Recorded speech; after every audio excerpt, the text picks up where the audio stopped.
नमस्कार मित्रों।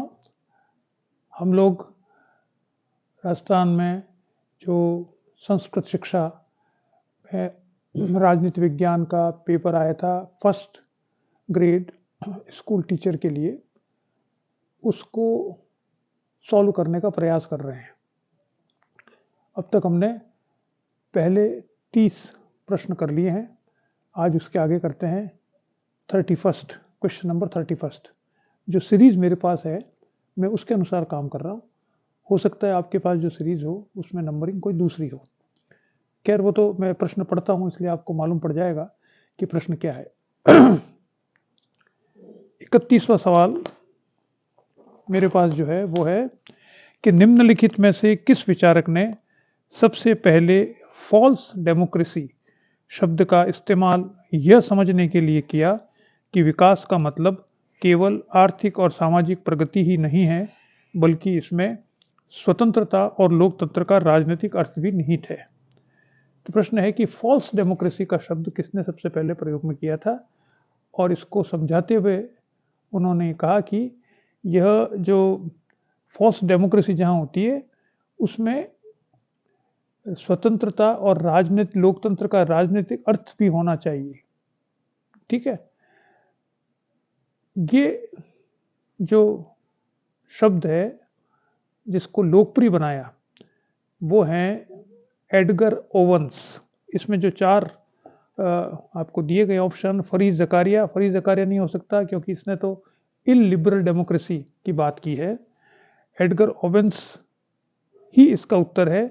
जॉन ब्लॉन्डेल भी इसका उत्तर नहीं है क्योंकि वह अमेरिकन कॉमनवेल्थ के ऊपर उसने काम किया था या दूसरे उस पर काम किया था, लेकिन फॉल्स डेमोक्रेसी की बात उसने नहीं की। गुन्नार मिर्डल भी डेवलपमेंट के मॉडल्स बताता है, एशियन ड्रामा जो उसकी पुस्तक है, लेकिन उसने भी फॉल्स डेमोक्रेसी शब्द का प्रयोग नहीं किया है। इस शब्द का प्रयोग एडगर ओवेंस ने किया है और उसने ये शब्द जो है वो 1987 में एक पुस्तक थी जिसमें उसने इस शब्द को प्रयोग में लिया है, और ये मूल रूप से उसने प्रयोग में लिया है मैक्सिको और फिलीपींस देशों के राजनीतिक व्यवस्थाओं के संदर्भ में। उन्होंने इन देशों को कहा है कि ये पॉपुलिस्ट टोटलिटेरियन स्टेट है, या जिसे हम कह सकते हैं ये फॉल्स डेमोक्रेसीज हैं।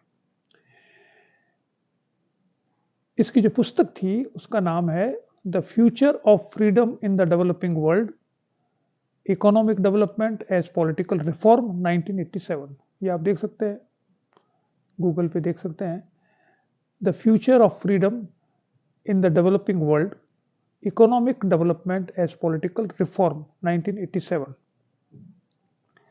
अब देखिए ये सवाल कहाँ से आया, ये तो बड़ा मुश्किल है क्योंकि ये डेमोक्रेसी आपके कोर्स में है, तो डेमोक्रेसी शब्द जहाँ भी आएगा वो सब आपके कोर्स में माना जाना चाहिए।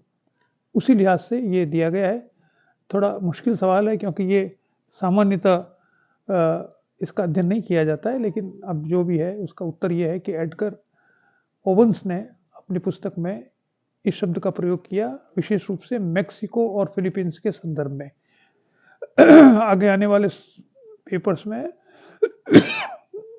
ये भी आ सकता है कि फॉल्स डेमोक्रेसी किन के संदर्भ में प्रयोग में किया गया था, इसलिए ध्यान रखें आप।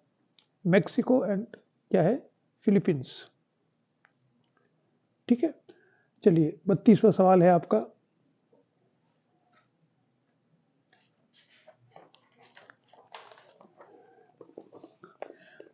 निम्नांकित में से कौन सा केसी वुयर द्वारा वर्णित शक्तिशाली केंद्रीय सरकार के उभार के लिए उत्तरदायी कारकों में सम्मिलित नहीं है? कौन कौन से 4 कारक बताएं? शक्ति राजनीति, सांस्कृतिक राजनीति, आर्थिक मंदी की राजनीति और तकनीकी राजनीति। अब देखिए केसी वुयर फेडरलिज्म का बहुत महत्वपूर्ण विचारक है और आपने इसका नाम तो सुना ही होगा, टेक्स्ट बुक्स में इसका नाम आता रहता है। लेकिन ये जो सवाल है ये थोड़ा सा उसके अध्ययन थोड़ा सा डीपली करने के लिए ये बनाया गया है, थोड़ा ज़्यादा महत्वपूर्ण तरीके से इसका उत्तर ढूंढें। इसकी पुस्तक है फेडरल गवर्नमेंट, केसी वुयर की, 1946 में प्रकाशित हुई थी। इसमें उसने जिन तत्वों को बताया है उसमें कल्चरल पॉलिटिक्स नहीं है। बाकी चीज़ें तो उसके बताए हैं उसने, इकोनॉमिक क्राइसिस में, डिप्रेशंस में, टेक्नोलॉजिकल एडवांसमेंट में एंड पॉलिटिकल डायनामिक्स के अंतर्गत ये सारी बातें बताई है उन्होंने। तकनीकी राजनीति, तकनीक बढ़ने से क्या फ़र्क पड़ता है, लेकिन कल्चरल पॉलिटिक्स का जिक्र नहीं किया है। इसलिए इसका सही उत्तर होगा उत्तर नंबर 2, सांस्कृतिक राजनीति। ठीक है। 33rd क्वेश्चन है, ये मेरी पुस्तक में है, जो मेरी राजनीति वाली है किताब, वो नहीं जो राजनीतिक समकालीन राजनीतिक सिद्धांत में नहीं है, क्योंकि उसमें मैंने अवधारणाएं नहीं ली है। जो अवधारणा वाली किताब मेरी नई जो आई है, राजनीति विचारक अवधारणाएं और सिद्धांत, उसमें ये इस सवाल, उसमें ये रिप्रेजेंटेशन के जो चैप्टर है प्रतिनिधित्व का, उसमें दिया गया है। अगर आपने पढ़ा होगा तो आपने सही किया होगा। इसमें है कि एडमंड बर्क प्रतिनिधित्व के निम्नलिखित में से किस सिद्धांत मॉडल से संबंधित थे? Delegation, the mandate, resemblance, trusteeship. देखिए इसमें बर्क और मेडिसन, इन दो के नाम आते हैं प्रमुख रूप से। मेडिसन ने तो डेलीगेट मॉडल अपनाया था और बर्क ने ट्रस्टीशिप। दोनों में क्या अंतर है? बाकी दो जो मॉडल है वो तो कोई विशेष रूप से नहीं है। जैसे रिजेम्बलेंस जो है वो पिटमैन जो है, अभी जिसने 1967 में थियोरी ऑफ रिप्रेजेंटेशन किताब लिखी है, हेनरी पिटमैन, उसने इस पर काफ़ी उसको बहुत विस्तार से लिखा है रिजेम्बलेंस को, लेकिन कहा है कि ये वो उससे सेटिस्फाइड नहीं होते हैं। क्या अर्थ है? पहले तो मैंडेट और रिजेम्बलेंस दो शब्द हैं, उसका क्या अर्थ है? मैंडेट का अर्थ तो यह है कि जो जहाँ से जिस राजनीतिक दल का व्यक्ति सदस्य है, उस राजनीतिक दल को जिन कारणों से वोट मिले हैं, जिसके कारण से वो व्यक्ति जीता है, उसको उसके अनुसार काम करना चाहिए। रिजेम्बलेंस का अर्थ यह है कि जो आपका कॉन्स्टिट्यूएंसी है, जिसका प्रतिनिधित्व आप करते हैं, उसका जो डेमोग्राफिक स्ट्रक्चर है, और डेमोग्राफिक स्ट्रक्चर के अनुसार जिसमें सेक्स रेशो है, धर्म है, जाति है, और बहुत सी चीज़ें होती है, आर्थिक स्थितियां हैं, वो जो बहुत सारी वेराइटीज़ हैं, उसमें वेरिएशंस हैं, उन सब के हितों का प्रतिनिधित्व करे तब वो रिजेंबल करता है, वैसे वैसे करेगा। ठीक है, ये दो मॉडल तो ये है। लेकिन ये दो मॉडल प्रैक्टिस में है, इन पर थियोरेटिकल वर्क नहीं हुआ है। थियोरेटिकल जो वर्क है वो दो है, वो है मैंडेट और ट्रस्टीशिप। ट्रस्टीशिप बर्क ने कहा था, उसने कहा था कि जब आप चुनाव में एक प्रतिनिधि को चुनते हो तो आपको उस पर ट्रस्ट करना चाहिए कि वो आपकी भावनाओं को समझता है, वो इतना समझदार है कि वो वहां जाकर जो उसको उचित लगेगा उसके अनुरूप कार्य करेगा। जैसे ट्रस्टी जो बनाए जाते हैं, जब आप ट्रस्ट की स्थापना करते हो तो जो ट्रस्टी बनता है उसके ट्रस्ट के मूलभूत कुछ सिद्धांत होते हैं, उन सिद्धांतों को वो क्रियान्वित कैसे करे ये ट्रस्टी पर निर्भर करता है। तो ट्रस्टी को पूरी शक्ति होती है, पावर होती है कि वो उन सिद्धांतों को कैसे इंप्लीमेंट करे, तो उस पर फेथ करना पड़ता है, आपको विश्वास करना पड़ता है। ऐसे ही एडमंड बर्क कहता है कि अपने प्रतिनिधियों पर आपको विश्वास करने की जरूरत है, तो वो ट्रस्टी मॉडल को स्वीकार करता है।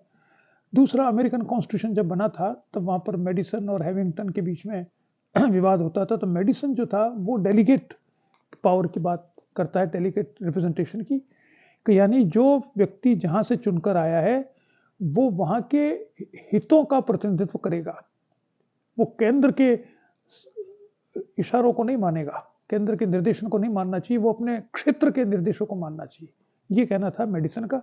तो इसका सही आंसर जो है वो नंबर 4 है। नंबर 4 क्यों है? क्योंकि एडमंड बर्क किसको मानता है? तो ट्रस्टीशिप को मानता है। ठीक है। 34th, ये बड़ा जोरदार सवाल है। इसमें सवाल यह है कि संघवाद के प्रारूपों के संदर्भ में निम्नलिखित कथनों पर विचार करें। पहला कथन है, साम्यवादी राज्य तत्कालीन यूएसएसआर, चेकोस्लोवाकिया और युगोस्लाविया को छद्म संघ कहा जाता है, शूडो फेडरेशंस, क्योंकि औपचारिक विभाजन के मुखौटे के पीछे वैचारिक और बलपूर्वक दोनों तरह से सत्ता का अत्यधिक केंद्रीकृत और परिष्कृत नियंत्रण था। ये तो सही है, क्योंकि ये तो आप जानते ही इतना तो। दूसरा है मार्बल केक संघवाद शब्द का इस्तेमाल न्यू डील विधानों तक अमेरिका में संघीय विकास का वर्णन करने के लिए किया जाता था। तो इन दोनों में से कौन से सही है कौन से गलत है? तो पहला तो सही है। अब दूसरा सही है कि नहीं, इसका मैंने देखा तो दूसरा गलत है। दूसरा गलत इसलिए है कि मार्बल केक फेडरलिज्म का इस्तेमाल, जो ये कॉन्सेप्ट है, ये जोसेफ मैकलिन ने 1950s में इसको इंट्रोड्यूस किया था, 1950s में। और क्या बताने के लिए किया था कि जो न्यू डील हुई थी 1930s में, उस न्यू डील के बाद में जो फेडरलिज्म सामने आया वो था मार्बल केक फेडरलिज्म। उससे पहले नहीं था। उससे पहले जो था वो था लेयर केक फेडरलिज्म।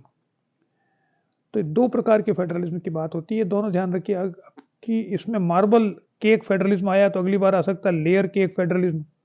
तो ये जो बी शब्द है, ये सेकंड वाला जो है कि इस शब्द का प्रयोग न्यू डील विधानों तक किया गया है। तो किसको किया गया है? लेयर केक फेडरलिज्म को किया गया है, मार्बल केक फेडरलिज्म को नहीं किया गया है। ये आपको देखना पड़ेगा। ठीक है, तो इसको थोड़ा सा पढ़ना पड़ेगा आपको, लेकिन ये मैंने आपको बता दिया इसका उत्तर। तो ये न्यू डील से पहले तो दूसरे प्रकार का आता है केक। कौन सा केक होता है? वो होता है लेयर केक, और बाद में होता है मार्बल केक। तो ये दूसरा वाला गलत है। इसका मतलब क्या होगा? इसका उत्तर क्या होगा? 34th का उत्तर होगा ओनली वन, यानी चौथा नंबर, 4th नंबर इसका सही आंसर है।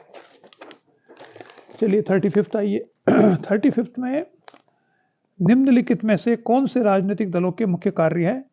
अभिजात वर्ग का गठन और भर्ती, हित अभिव्यक्ति और एकत्रीकरण, सामाजिकरण और लामबंदी नहीं, लामबंदी और लक्ष्य निर्माण। ये चारों काम राजनीतिक दल करता है, इसलिए ये थर्ड इसका जो विकल्प है वो सही है। 1 सेकंड, जिसमें चारों काम ये करता है।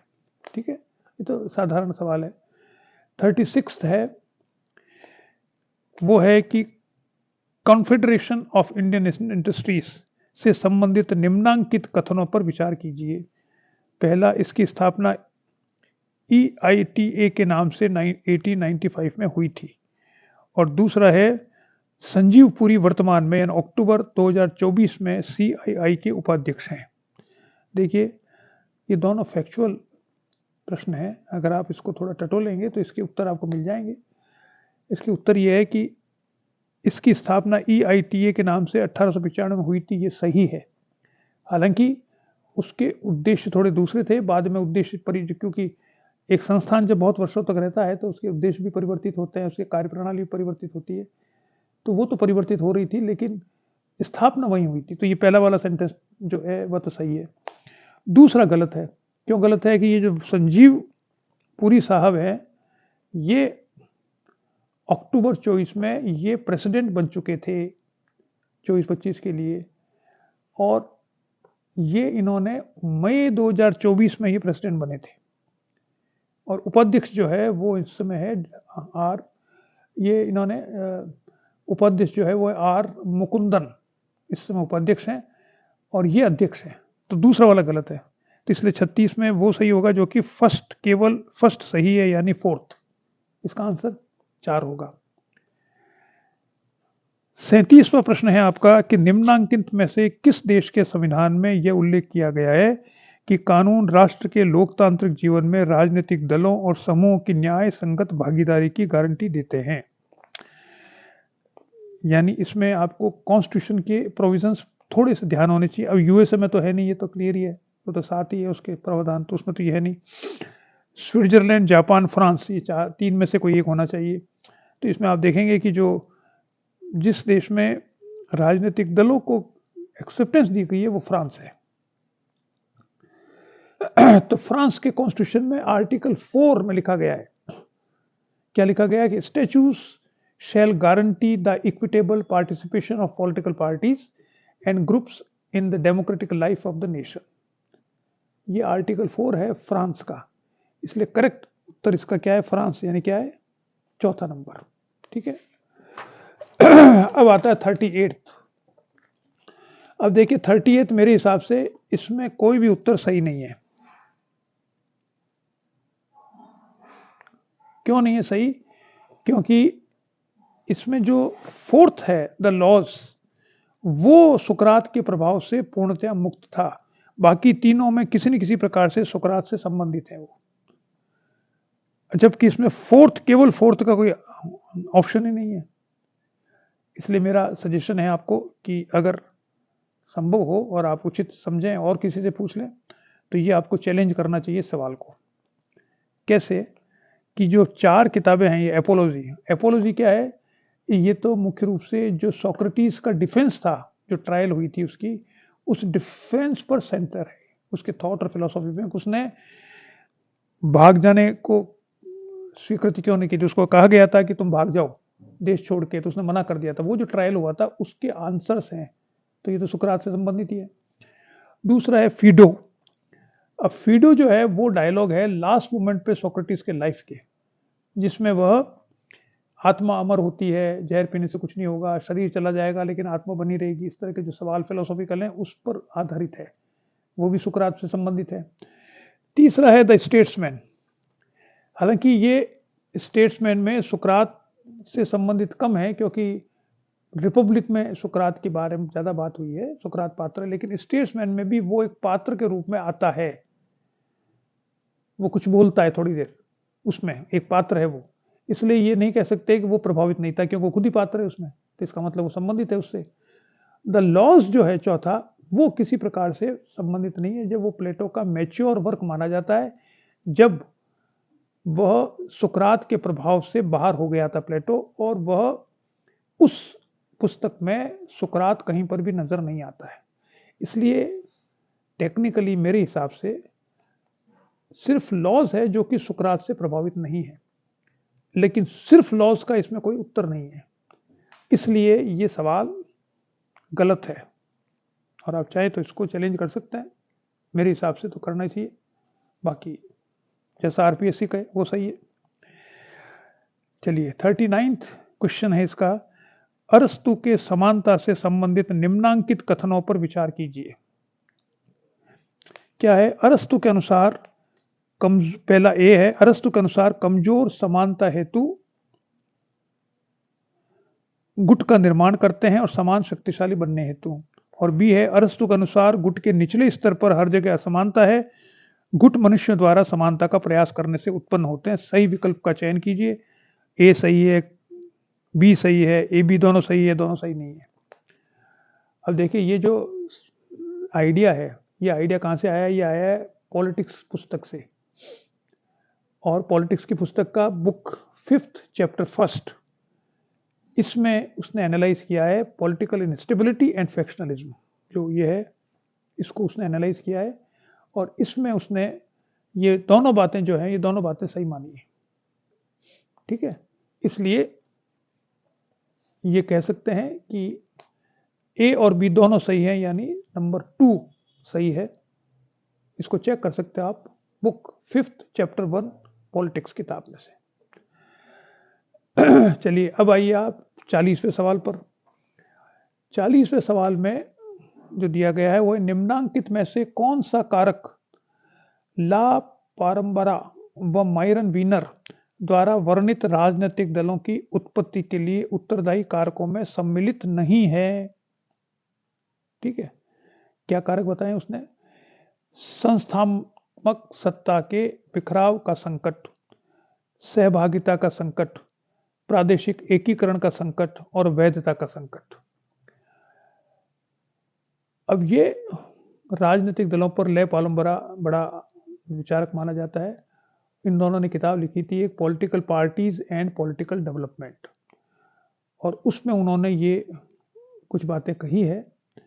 उसके अंतर्गत ये जो 4 उसने कारण बताए हैं, उसमें उसका आचरणों में वैधता का संकट भी है, एकीकरण का संकट भी है, सहभागिता का संकट भी है, और पेनिट्रेट करते हैं जिसमें अपने निर्णयों को लागू करना और अथॉरिटी मेंटेन करना अपने टेरिटरी पर, ये पेनिट्रेशन होती है। ये 4 कारण बताए हैं। क्राइसिस की, 4 क्राइसिस होती है। ये नहीं बताया कौन सा वाला, संस्थागत सत्ता के बिखराव का संकट, ये नहीं बताया। तो 4 कारण, 3 तो हैं इसमें, चौथा मैंने बता दिया आपको, क्राइसिस ऑफ पेनिट्रेशन। तो इसलिए ऑप्शन 1 इज करेक्ट। ये आपके 40 सवाल आपके हो गए हैं। चलिए आज इतना ही देखते हैं, थोड़ा थोड़ा करते हैं जिससे आप थोड़ा इनको याद कर सको और समझ सको। बहुत सारा एक साथ कर दिया 2 घंटे का 3 घंटे का तो आप बोर हो जाओगे थोड़ी देर में। ठीक है, चलिए आज इतना ही देखते हैं। नमस्कार।